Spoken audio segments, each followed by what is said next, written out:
अनुभव है थोड़ा। मैंने पहले भी जैसे जिक्र किया था कि हम उसमें पूर्णतः असफल नहीं हुए थे, हमने बहुत कुछ पाया था और उन सभी से हमने सीखा है। जो लेसन लर्न किए, जो अनुभव मिला हमको, वो जो है बहुत, उसकी कीमत बहुत ज़्यादा है, उसको आंकना बहुत मुश्किल है।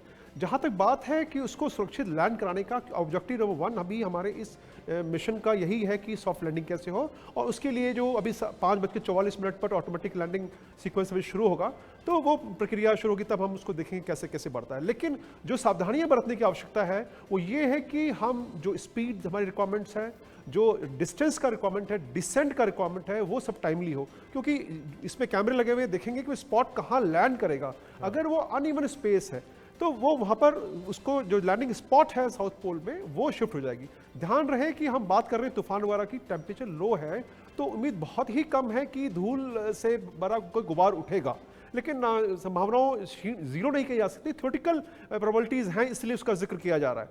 जहाँ तक बात है, एक देखिए एक और मजेदार चीज़ है कि ये जो लैंडर जा रहा है ये पहले एक हॉरिजॉन्टल पोजीशन में है, इसको पहले सीधा करना होगा और उसके बाद वो डिसेंट शुरू करेगा। तो वो एक प्रक्रिया जो है अभी जो 5:44 के बाद शुरू होगी, तो वो सीधा होने के बाद जब डिसेंट करेगा और वो प्रॉपरली लैंड कर जाएगा, उसका एक पैनल खुलेगा और फिर उसके बाद रोवर निकलेगा और वो चलेगा। ध्यान रहे एक पूरा इसरो टीम और बहुत जो जानकार हैं वो प्रतीक्षा कर रहे हैं कि रोवर के जो पद चिन्ह हैं, वो जो व्हील पर निशान हैं भारत के और इसरो के जो लोगो हैं, वो कैसे दिखते हैं, वो भी एक हमारी उत्सुकता बनी रहेगी। हाँ, ये एक बड़ी इंटरेस्टिंग चीज है राणा सर, जो पांडे सर बता रहे हैं कि जो रोवर है, जब वो रोवर लैंड करेगा तो जो छाप होगी हिंदुस्तानी फ्लैग की, नेशनल फ्लैग की, हमारे इसरो की, वो चांद के ऊपर मतलब पता चलेगी। मतलब आप कहीं गए और झंडा फहरा देते हैं, उस तरीके वाला मामला है। ऐसा ही है, दुनिया के बाकी देश जाते हैं तो चाहते हैं कि उनकी निशानियां चांद के ऊपर रहें। तो हिंदुस्तान ने भी जब अपना चंद्रयान मिशन 3 भेजा है तो उसने भी इस बात की पूरी तैयारी की कि वह हिंदुस्तान का अपना झंडा हो और इसरो का अपना निशान हो, और ये दोनों चीज़ें चांद की सतह पर आपको नजर आएंगी। और हिंदुस्तान के लिए इससे गर्व की बात और क्या होगी कि हमारा सक्सेसफुल वहाँ लैंडिंग हो जाती है और फिर हमारे देश की 2 बड़ी निशानियाँ उस चांद की सतह पर आप देख पाएंगे। ठीक है, एक बार यूके देवनाथ जी भी है, former Indian air force and defence expert. Devnath sir, 2-3 चीजें जो ये लैंडिंग प्रोसेस है, जब आप लैंड कर रहे होते हैं तो बिल्कुल आपको थ्रेशोल्ड रखना पड़ता है, क्योंकि एक तरफ वहां की ग्रेविटी काम कर रही है, आपको अपने आप की स्पीड बिल्कुल लो करनी होती है। लोग कहते हैं कि साहब ये चीज अगर आप संभाल के ले गए तो आप समझिए मिशन मंगलम। जी हाँ, जो लैंडिंग प्रोसेस है, चाहे वो हवाई जहाज हो या पतंग हो या स्पेसक्राफ्ट हो, बहुत ही कॉम्प्लिकेटेड होती है। मैं खुद एक्स फाइटर पायलट रह चुका हूँ, तो मैं विजुअलाइज कर सकता हूँ कि जो लैंडर है उसको किस तरह से लैंड करना है। मैं जरा हाथ का इस्तेमाल करूँगा। देखिए, जो लैंडर है प्रेजेंटली, अगर यहाँ चांद है गोलाई में, तो अभी जो लैंडर है वह इस स्थिति में। ठीक है, आ रहा हूं सीधे आपको, एक मिनट आ रहा हूं सर, सीधे आपको इसरो लेकर चलते हैं। इसरो में क्या हालचाल है, हमारे संवाददाता मनोहर हमसे जुड़े हैं। मनोहर, क्या दृश्य है इस समय? तो बिल्कुल हर आदमी सिर्फ यही कह रहा होगा और दुआ कर रहा होगा कि मिशन बिल्कुल सक्सेसफुल हो, जिसकी उम्मीद सबसे ज्यादा है आज हिंदुस्तान को।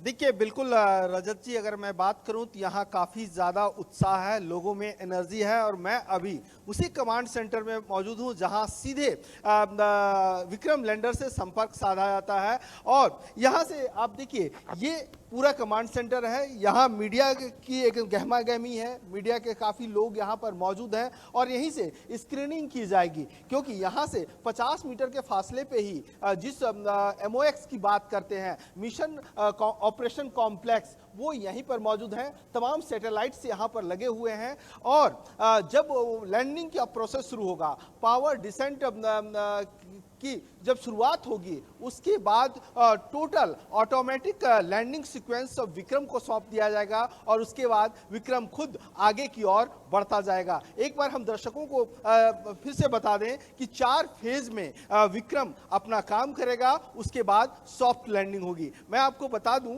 और हमारे व्यूअर्स भी उसे देखें कि ये आप देखिए, ये ऑटोमेटिक लैंडिंग प्रोसेस है और यहाँ पर ये आप देखिए कि पहला फेज जब पावर डिसेंट स्टार्ट होगा तो ये रफ ब्रेकिंग फेज कहलाता है। ये 30 किलोमीटर, मतलब चांद की सतह से विक्रम लैंडर अभी 30 किलोमीटर पे होगा और वहाँ से 1.68 मतलब 1068 किलोमीटर पर सेकेंड की स्पीड से वो धीरे धीरे चांद की सतह की ओर जाएगा। जब रब ब्रेकिंग फेज कंप्लीट होगा तो टोटल 690 सेकेंड 690 सेकेंड का वक्त लगेगा। उसके बाद वो सेकेंड फेज में एंटर करेगा। लेकिन अब आप देखिए ये एटीट्यूड है और ये हॉरिजॉन्टल है, ये चांद की सतह है। तो यहाँ से जैसे ही जैसा हम फ्लाइट मूव करते हैं और लैंडिंग के टाइम में थोड़ा सा झुकाव होता है, तो विक्रम लैंडर भी थोड़ा सा झुकेगा और इसकी हाइट भी कम होगी। पहले 30 किलोमीटर फर्स्ट फेज में होगा, सेकेंड फेज में जब ये एंटर करेगा तो 7.4 किलोमीटर में हो जाएगा और इसको एटीट्यूड होल्ड फेज कहते हैं। वेलोसिटी भी कम हो जाएगी, हाइट भी कम होगा, स्पीड भी कम हो जाएगी। उसके बाद जब थर्ड फेज में जाएगा, थर्ड फेज में 6.8 किलोमीटर की हाइट होगी जो चांद की सतह से ऊपर होगी और यहाँ पर जो स्पीड होगा वो आप देखिए 336 मीटर पर सेकेंड हो जाएगा। और उसके बाद जब ये फोर्थ फेज में एंटर करेगा, क्योंकि ये जो थर्ड फेज है ये थर्ड फेज ही इंपॉर्टेंट फेज माना जाता है, क्योंकि जब विक्रम लैंडर को पूरा कमांड सौंपा जाएगा तो टोटल जो चलना शुरू करेगा तो टोटल 800 किलोमीटर से ज्यादा की दूरी तय करेगा। ये आप देखिए फर्स्ट फेज में 745.5 किलोमीटर हॉरिजॉन्टल तय करेगा। उसके बाद जो थर्ड फेज की जो मैं बात कर रहा था, ये फाइन ब्रेकिंग फेज, इसमें ही चंद्रयान 2 जो है सो असफल हुआ था, कम्युनिकेशन ब्रेक हुआ था। तो ऐसी स्थिति में इस बार काफी ध्यान रखा गया है, तमाम इक्विपमेंट्स बढ़ाए भी गए हैं। और अब आप देखिए जब फोर्थ फेज में ये एंटर करेगा, मैं अपना कैमरा पर्सन को कहूंगा वासिफ को वो जूम इन थोड़ा करें और इसको दिखाएं। यहाँ पर क्या है कि टर्मिनल डिसेंट फेज कहलाता है और यहाँ पर जब विक्रम लैंडर पहुंचेगा तो चंद्रमा की सतह से इसकी हाइट जो होगी वो मात्र 800 से लेकर के 1300 मीटर की होगी और यहाँ पर 12 सेकेंड के लिए वो हॉवर करेगा। जिस प्रकार से हेलीकॉप्टर ऊपर उठता है और कुछ देर के लिए मंडराता है, तो 12 सेकेंड के लिए विक्रम लैंडर यहाँ पर मंडराएगा। उसके बाद वो वर्टिकल फोर्थ फेज में क्या है, वो वर्टिकल उतरने की कोशिश करेगा। लेकिन उसी दौरान जब वो वर्टिकल होवरिंग करेगा तो 131 सेकेंड वो वर्टिकल नीचे आएगा और नीचे आने के बाद चंद्रमा की सतह से मात्र 150 मीटर की ये दूरी होगी। ये आप देखिए 1 2 3 ये यहाँ से 150 मीटर की दूरी होगी और यहाँ पर भी 22 सेकंड के लिए विक्रम लैंडर मंडराता रहेगा और वो तस्वीर कैप्चर करेगा कि जो लैंडिंग साइट है, जो बोगस लवास्की क्रेटर है जहां लैंड होना है, जो डेजिग्नेटेड प्लेस है, वो उनके लिए एक माकूल प्लेस है या नहीं है। उसके बाद जब वो तस्वीर को पुरानी तस्वीर से वो मिलान करेगा विक्रम लैंडर, तब देखना होगा कि वो सही है। तो वो डायरेक्ट वर्टिकल देखिए 150 मीटर से फिर वो आएगा 60 मीटर की दूरी पे, उसके बाद 10 मीटर की दूरी पे आएगा चंद्रमा की सतह से और सीधे वो सॉफ्ट लैंडिंग हो जाएगा, मतलब ये इस पे उतर जाएगा। अगर उन्हें लगेगा मनोहर एक बार और, जो 150 मीटर का फासला रहेगा चांद की सतह से, वहां हॉवरिंग होगी, उससे ठीक ऊपर जो वर्टिकल लैंडिंग हो रही है उसके ठीक ऊपर कितनी दूरी रहेगी सतह से? आपने एक बताया कि 150 मीटर का जब फासला रह जाएगा तो वहां आकर के वो हॉवर करेगा, उसके ठीक ऊपर जहां से वर्टिकल लैंडिंग कर रहा है वो डिस्टेंस कितने की है? देखिए बिल्कुल, मैं एक बार फिर से उसी डिस्टेंस के बारे में आपको बता दूं कि ये आप देखिए जब ये फोर्थ फेज में एंटर करेगा लैंडिंग का, आप थर्ड फेज में आइए, थर्ड फेज से फोर्थ फेज की तरफ आइए। ये 800 से लेकर के थर्ड फेज से मैं फोर्थ फेज पे गया जहां पर विक्रम लैंडर वर्टिकल लैंड करेगा।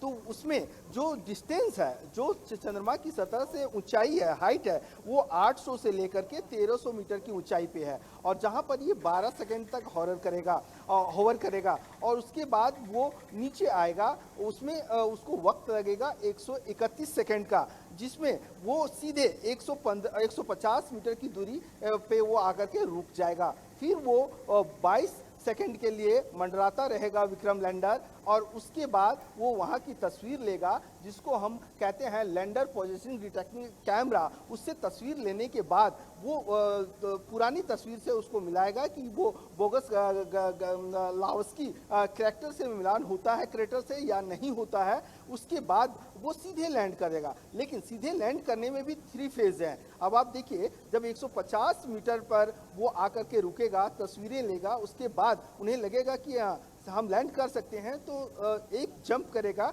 एक जंप जो है सो 150 मीटर से वो 60 मीटर पे जाएगा और 150 से 60 मीटर की दूरी तय करने में 76 सेकंड का वक्त लगेगा और 60 मीटर के बाद फिर वो नीचे डाउन जाएगा और वो 10 मीटर पे जा करके जाएगा और उसके बाद ही चंद्रमा की सतह पर सॉफ्ट लैंडिंग होगी। नहीं तो वो फिर वो आगे की ओर बढ़ जाएगा। अगर उन्हें नहीं लगेगा कि वो उनके लिए सही क्रेटर है या सही जगह है, वहां लैंड नहीं कर सकता है, तो उसकी सॉफ्ट लैंडिंग आगे होगी, वो ठीक है। जाएगा। फिर राणा सर, इसका मतलब ये हुआ कि सेफ्टी प्रिकॉशंस जो मनोहर रखे ने, गए। लेकिन रजत क्या शानदार तरीके से बताया है। मैं इसलिए पूछ रहा था मनोहर कि आपने ये कहा कि जब 800 मीटर की ऊंचाई पर आ जाएगा सतह से, तो उस समय वो वहां से 150 मीटर आने में लगभग 2.25 मिनट का फासला लग रहा है, 130 सेकेंड 135 सेकेंड। तो 150 मीटर से लेकर के 60 मीटर में आपने कहा कि 75 से 76 सेकेंड लगेंगे, उन्हें 1.25 मिनट। स्पीड लगातार कम हो रही, तो आप देखिए कि 1000 किलोमीटर पर आवर की रफ्तार जब है 25 किलोमीटर दूर, 1000 किलोमीटर से जब चल रहा है, तो वो 800 मीटर पर स्पीड जो है 800 से लेकर 150 मीटर आने में उसको 2.5 मिनट लग जाते हैं और 150 मीटर से 60 मीटर पर आने पर 76 सेकंड लग जाते हैं। स्पीड बहुत तेजी से कम हो रही है। यानी कि मनोहर का कहना यह है कि जब 50 मीटर या 60 मीटर के आसपास वो रह जाएगा, तब वो तय करेगा कि हमको लैंड कर जाना है या फिर मुझे ऑटोनोमसली लैंड करना है। मैं खुद से अब लैंडिंग की स्पॉट देखूं। अब 5:44 के आसपास यह कमांड दिया जाएगा कि ऑटोमेटिक लैंडिंग सीक्वेंस जिसको कहते हैं ALS, उस सीक्वेंस को ऑपरेट ऑन कर दिया जाएगा। यानी कि अगर जो कमांड दिया गया है उसके मुताबिक तुमको उतरना मुनासिब नहीं लग रहा है, तुम्हारे कैमरा तुम्हारे सेंसर्स कहते हैं कि नहीं ये जगह ठीक नहीं है, समतल नहीं है, तो उस 50-60 मीटर के हाइट के बाद अपना कॉल लो और अपने कॉल के मुताबिक आप देखो कि आजू बाजू कहां जाकर के आप लैंड कर सकते हो। मनोहर, ठीक मैं ठीक कह रहा हूं? कमोवेश यही स्थिति है। वो यही जो इंटेलिजेंस है राणा सर जिसकी हम बात कर रहे थे कि इस बार इनेबल्ड है ये, कि ये देख सकता है, समझ सकता है और कमांड दे सकता है कि नहीं साहब अभी नहीं करनी है, अभी रुक जाइए, या ये जो जगह है ये मुफीद नहीं है हमारी लैंडिंग के लिए, तो उसको आगे भी बढ़ाया जा सकता है। मोहम्मद अली शाह साहब हमारे साथ हैं। शाह साहब, ये जो टेक्नोलॉजी इस बार दी गई है, जो पिछली बार जैसे लोग कह रहे हैं कि साहब पिछली बार जो दिक्कत थी, इस बार इसी दिक्कत से निपटने के लिए ये इंटेलिजेंस का इस्तेमाल किया गया है, इस टेक्नोलॉजी का इस्तेमाल किया गया है कि लैंडिंग से पहले खुद जो स्पेसशिप है वो फैसला ले सकता है, वो कमांड दे सकता है कि नहीं साहब यहां लैंड करना है या नहीं करना है। जी रजत भाई, देखिए आपका बड़ा अच्छा सवाल है। और देखिए कहते हैं कि एक अंग्रेजी में कहावत है that we learn from our mistakes, हम अपनी गलतियों से सीखते हैं। तो पिछली बार हमने जब लैंडिंग की थी वो इतनी सॉफ्ट लैंडिंग नहीं थी, उसकी वजह से पूरा जो मिशन था, पूरी एनर्जी थी, पूरी ताकत थी, वो कई लोग कहते हैं कि ज़ाहिर हो गई, कि ज़ाया हो गई और वेस्ट हो गई वो। लेकिन इस बार हम बहुत केयरफुल हैं, डबल केयरफुल हैं। पूरा कमांड कंट्रोल सिस्टम अभी हमारे आपके संवाददाता ने बड़े अच्छे से बखूबी समझाया किस तरीके से वहाँ पे वो होवर करेगा, कितना फासला होगा। तो बात ऐसी है, तो हमें उम्मीद है इस टाइम पे सॉफ्ट लैंडिंग होने की, और पूरी मुल्क ही नहीं पूरी दुनिया की नज़रें अभी टिकी हुई हैं यहाँ पे कि विक्रम लैंडर जब लैंड करेगा तो बहुत ही एक हिस्टोरिकल मोमेंट ऑलरेडी हम अचीव कर चुके हैं, मैं ये कह रहा हूँ। और यहाँ भी मैं क्या सुनने को आया कि मेरी नजर तो घड़ी पे है बस, और मैं देख रहा हूं कि कुल मिलाकर के 40 मिनट का समय बचा हुआ है। यानी कि हमारा जो लैंडर है वो अपने ऑर्बिट में आखिरी राउंड पे है, वो पहुंच रहा है उस स्पॉट की तरफ जहां से उसको लैंड करने के लिए कमांड दिया जाएगा, और यह फासला बस 40 मिनट के आसपास का बच गया है। 40 मिनट के बाद लैंडिंग शुरू हो जाएगी। और मनोहर जिस तरीके से बता रहे थे कि 4 फेजेस होंगे, 4 फेजेस में वो जाएगा, हॉवर करेगा, जाएगा, हॉवर करेगा, जाएगा, हॉवर करेगा।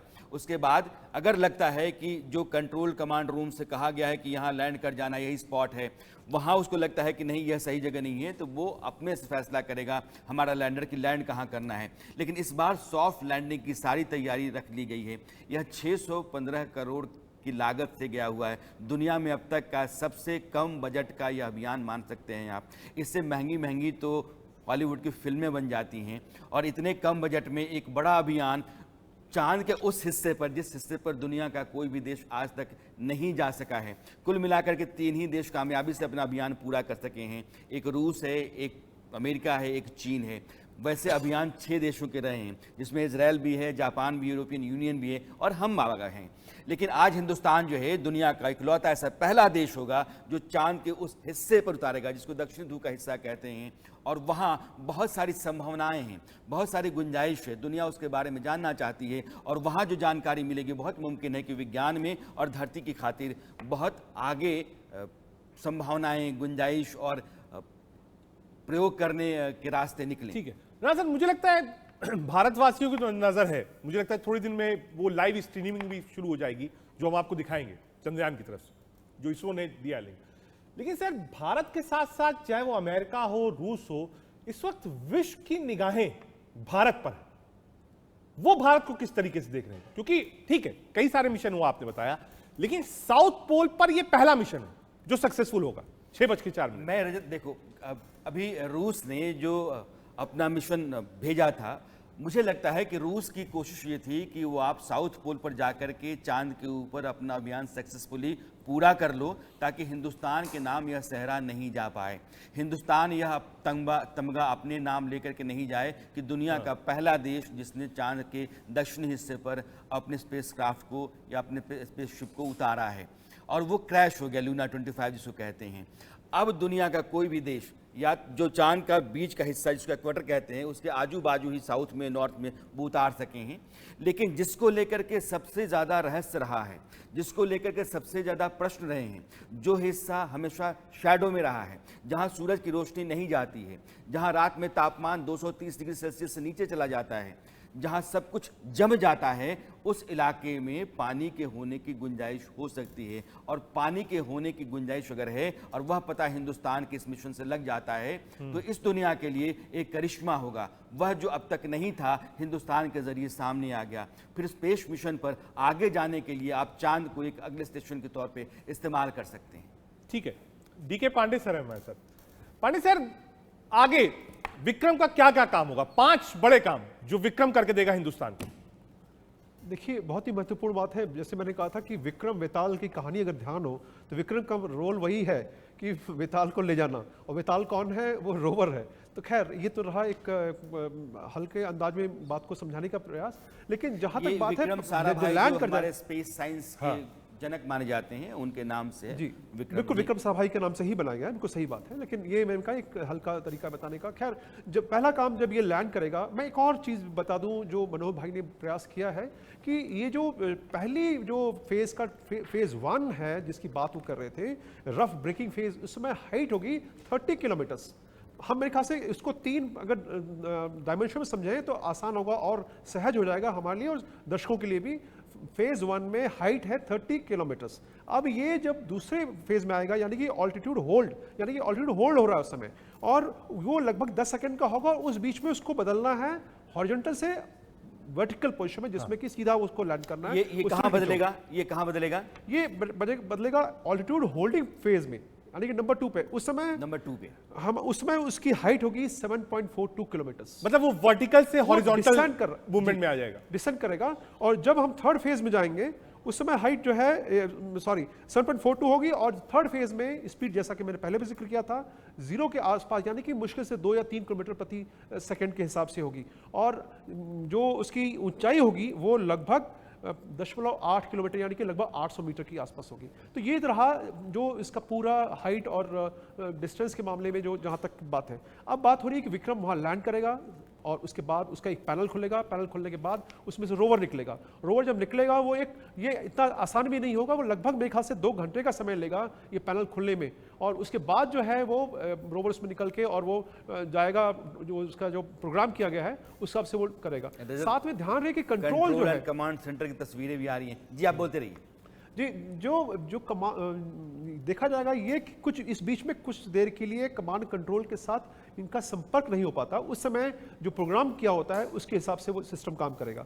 जब ये रोवर बाहर आ जाएगा तब कंट्रोल डेफिनेटली हमारे साथ होगा। साथ में एक और बता दूं कि नासा और यूरोपियन स्पेस एजेंसी भी हमारे साथ एक क्षण जो है हमारी मदद कर रहे हैं, ताकि क्योंकि ये जो मिशन है केवल भारत के लिए महत्वपूर्ण नहीं है, पूरे विश्व के लिए महत्वपूर्ण है। क्योंकि हम वहाँ पर सूर्य की किरणें जो मैं एक बात आपसे जानना चाहता हूँ, आप जो कह रहे हैं कि ऑल्टीट्यूड होल्ड करने की पोजीशन 7.4 किलोमीटर के आसपास आप बता रहे हैं कि जब लगभग 7.5 किलोमीटर की ऊंचाई पर रहेगा उस समय जो पोजीशन है उसकी वो हॉरिजॉन्टल से वर्टिकल होगी और यह एक क्रिटिकल फेज होता है। जी जी वहां से फिर 800 मीटर का फासला जब रह जाएगा फिर वहां भी वो होल्ड करेगा, हॉवर करेगा जी।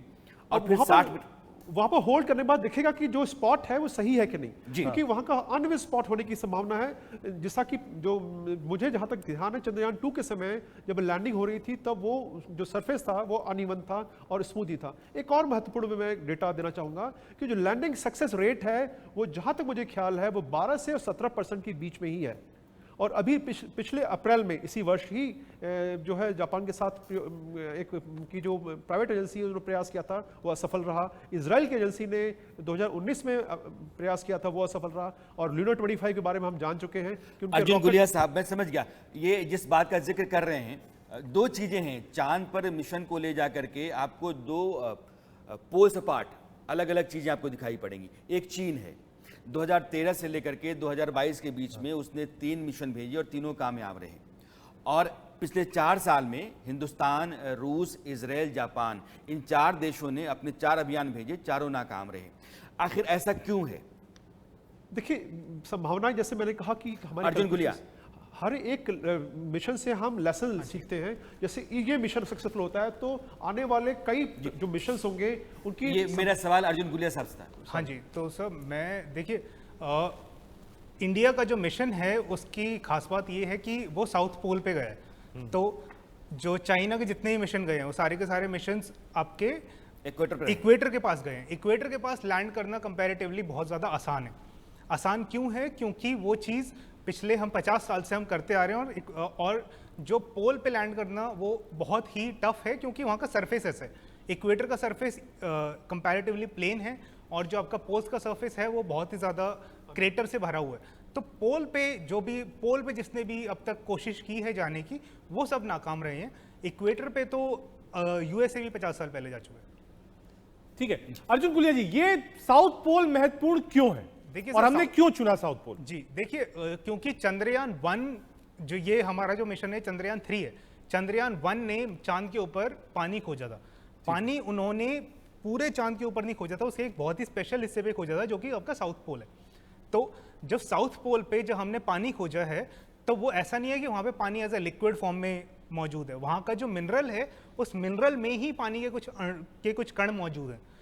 तो हम उसी को ही समझने और उसी की स्टडी करने हम मिशन भेजना चाह रहे हैं। अब तक हमने उसके बाद जितने भी मिशंस हुए हैं हमने उस चीज़ को वापस वेरीफाई किया है कि वहाँ पे जो पानी है, पानी मौजूद है या फिर कितनी मात्रा में मौजूद है, बट कभी भी हमने उसे जाके स्टडी नहीं कर पाए। तो ये जो मिशन है ये इसीलिए महत्वपूर्ण होगा कि हम जब साउथ पोल पे जाएंगे, साउथ पोल पे जाके हम अपने पहला दर्शकों को बता दें कि अब वक्त जो है वो 32 मिनट के आसपास का बच गया है। रोमांच है, थोड़ा तनाव है, उत्साह भी है, अंदर से एक खुशी जो है जो आती सी जा रही है, बाद में वो एक बड़ी खुशी में तब्दील हो जाएगी जब 140 करोड़ लोग मिलकर के झूमने लगेंगे। हमारा जो लैंडर है वो अपने आखिरी दौर में है और 30 घंटे बाद उसको कमांड दे दिया, 30 मिनट के बाद उसको कमांड दे दिया जाएगा लैंड करने का। हमारे साइंटिस्ट बता रहे हैं कि जब 30 किलोमीटर की ऊंचाई से, जैसे हमारे सहयोगी मनोहर ने बताया कि 30 किलोमीटर की ऊंचाई से जब वो चलेगा तो वो 7.4 किलोमीटर की ऊंचाई पर आकर के होल्ड करेगा, हॉवर करेगा, फिर वहाँ से वो 800 मीटर की ऊंचाई पर आएगा, फिर होल्ड करेगा, हॉवर करेगा और वहाँ वो तय करेगा कि अब मुझे जो जगह दी गई है वहाँ हमको लैंड करना है या फिर मुझे खुद से अपनी जगह तय करनी है। तो 5:44 11 मिनट के बाद यह कमांड उसको दे दी जाएगी कि भाई अगर तुमको जो जगह दी गई लैंड करने के लिए स्पॉट तुमको मुनासिब नहीं लग रही है तो तुम खुद से जो है अपनी जगह तय कर लेना। तो जो ऑटोनोमस कमांड होता है, ऑटोनोमस तरीके से लैंड करना होता है, वो कमांड उसको दे दिया जाएगा तो ऑटोमेटिक तरीके से फिर लैंडर जो है वो उतर जाएगा। अब रजत मैं कहना चाहता हूँ 14 जुलाई को हिंदुस्तान ने एक सपना पाला जब हमारा अभियान यहाँ से चला और उसके बाद आज 23 अगस्त है। इस दौरान हिंदुस्तान पता नहीं कितने सपनों, कितने ख्यालों, कितनी खुशियों से गुजरता चला गया। जब धरती का ऑर्बिट उसने चेंज किया, फिर वो मून के